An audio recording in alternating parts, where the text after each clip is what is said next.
खबर पश्चिम बंगाल से इस बीच सामने आ रही है, जहां दक्षिण 24 परगना में फिर से हिंसा देखने को मिली है और भांगर में गाड़ियों में तोड़फोड़ और आगजनी की गई है। प्रदर्शनकारियों ने पुलिस की गाड़ी में आग लगाई है। सीएम ममता बनर्जी ने शांति की अपील की है और शांतिपूर्ण तरीके से आंदोलन हो।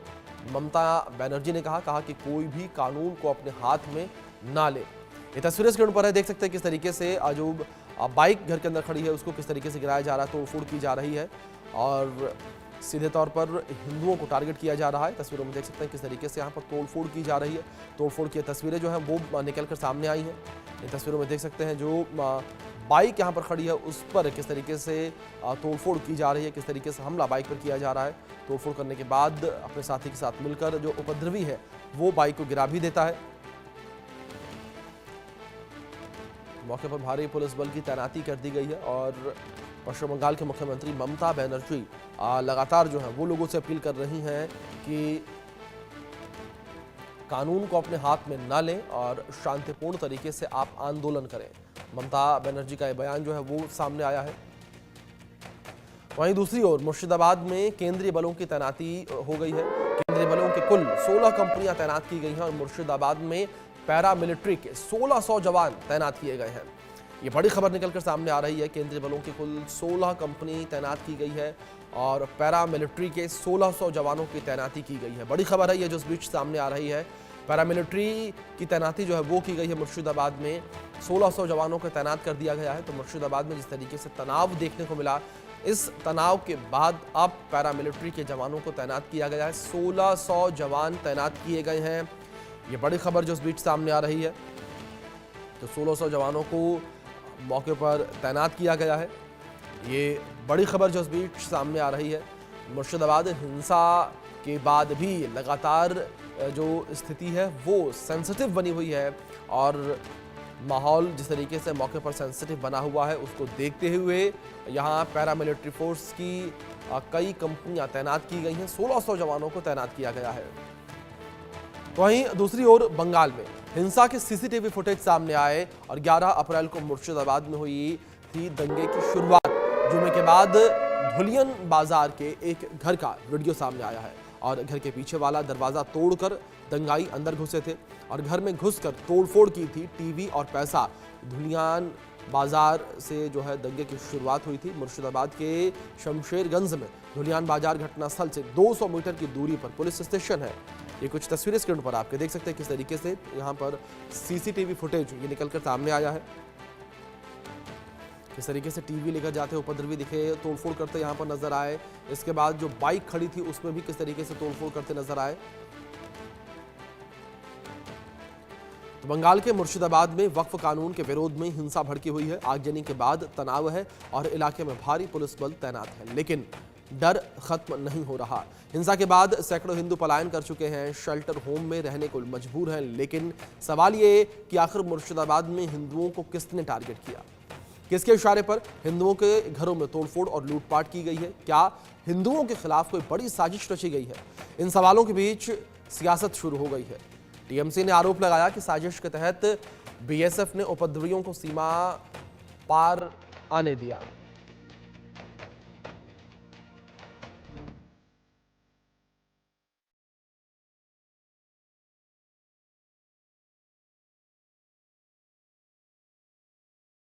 वक्फ कानून के विरोध में भड़की हिंसा, हत्या, आगजनी और बवाल के बाद मुर्शिदाबाद में तनाव है। हिंसा वाले इलाके में भारी पुलिस बल तैनात है।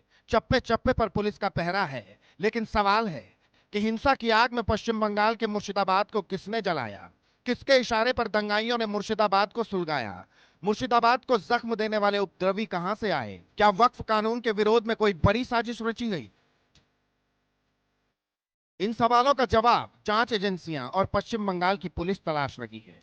लेकिन जांच पड़ताल और एक्शन के बीच सियासत साजिश का एंगल तलाशने लगी है। सत्ताधारी टीएमसी ने आरोप लगाया है कि मुर्शिदाबाद को हिंसा की आग में झोंकने वाले सीमा पार से यानी बांग्लादेश से आए थे। Some inputs and allegations that there was a larger conspiracy behind those incidents. Some section of central agency, a section of BSF and a section of 2 or 3 political parties. they were involved in this conspiracy, and with the help of a part of BSF, there was a gap in border. Some miscreants entered, they made chaos, and they were given safe passage to return.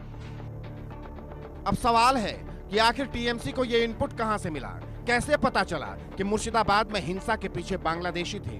उम्मीद है जांच एजेंसियां इन सवालों का जवाब तलाशेंगी, TMC के नेताओं से पूछताछ करेंगी, लेकिन टीएमसी के आरोपों के बीच बीजेपी ने मुर्शिदाबाद हिंसा की एनआईए की जांच और राष्ट्रपति शासन की मांग कर डाली है।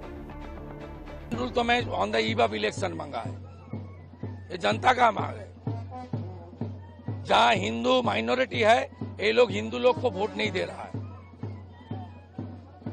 इलेक्शन का दौरान ईसीआई को प्रेसिडेंट रूल में इलेक्शन कराना चाहिए यहाँ का डेमोक्रेसी के लिए, और एनआईए तुरंत होना चाहिए मुर्शिदाबाद इशू में। वहाँ एंटी नेशनल फोर्स का एक्टिविटीज है। पश्चिम बंगाल की पुलिस और टीएमसी पर बीजेपी भड़क उठी। गुस्सा इसलिए क्योंकि आरोप है कि मुर्शिदाबाद में उपद्रवियों ने हिंदुओं को टारगेट किया, सैकड़ों हिंदुओं के घरों में तोड़फोड़ की, दुकानों को लूट लिया, कई वाहन आग के हवाले कर दिए। इस घटना के बाद मुर्शिदाबाद के हिंदू इस कदर डरे हुए हैं कि पलायन को मजबूर हो गए। शेल्टर होम में उन्हें शरण लेनी पड़ी। बड़े मैं एक बार तस्वीर दिखाऊंगा। किसी के मन में चिंता है कि वो लोग घर में क्या वापस ले जा पाएंगे, किसी के आंखों में आंसू है क्योंकि घर मकान छोड़कर उनको छोटे बच्चों को लेकर रास्ते में आकर बैठना पड़ा है। मुर्शिदाबाद से गंगा नदी क्रॉस करके मालदा जिला पे आके एक सरकारी स्कूल पर रुके हैं करीब 350 के ऊपर परिवार। वो लोग नहीं जानते हैं किस तरीके से वो लोग घर में जाएंगे। लगातार अत्याचार, रात के अंधेरे में घर में घुसकर घर से बाहर निकाल देना, इस तरीके का जो घटना, ये घटना उन लोगों के साथ हुआ है। मुर्शिदाबाद के हिंदू परिवार डर के साए में हैं। हिंसा की जो तस्वीरें उन्हें डरा रही हैं, आगजनी और बवाल की तस्वीरें दहशत फैला रही हैं। यही वजह है कि इलाके में भारी पुलिस बल तैनात होने के बावजूद वो अपने घर लौटना नहीं चाहते। लेकिन ममता के मंत्री से जब हिंदुओं के पलायन और डर को लेकर सवाल हुआ तो जवाब क्या है, सुनिए। बंगाल से बंगाल में ही जा रहे हैं, तो बंगाल सुरक्षित है बोल के देख जाएगा, सारी जगह जा रहे हैं, सब ठीक है। पुलिस डीजीपी प्रेस कॉन्फ्रेंस कल किया, हम देखा, जो पूरा कठोर होगा। एक घटना घट गई है, उसको लेके ऐसा कुछ नहीं होना चाहिए। गजब है ममता के मंत्री और गजब पश्चिम बंगाल की सरकार, जो दंगा और पलायन पर ऐसे बयान दे रहे हैं। उनके जख्म पर मरहम के बजाय नमक छिड़कने का काम कर रहे हैं। ऐसे में सवाल है कि क्या पश्चिम बंगाल हिंदुओं के लिए सुरक्षित नहीं है? क्या बंगाल को बांग्लादेश की राह पर ले जाया जा रहा है? और सवाल ये भी, क्या बंगाल में राष्ट्रपति शासन लग जाना चाहिए? Bureau report, India news.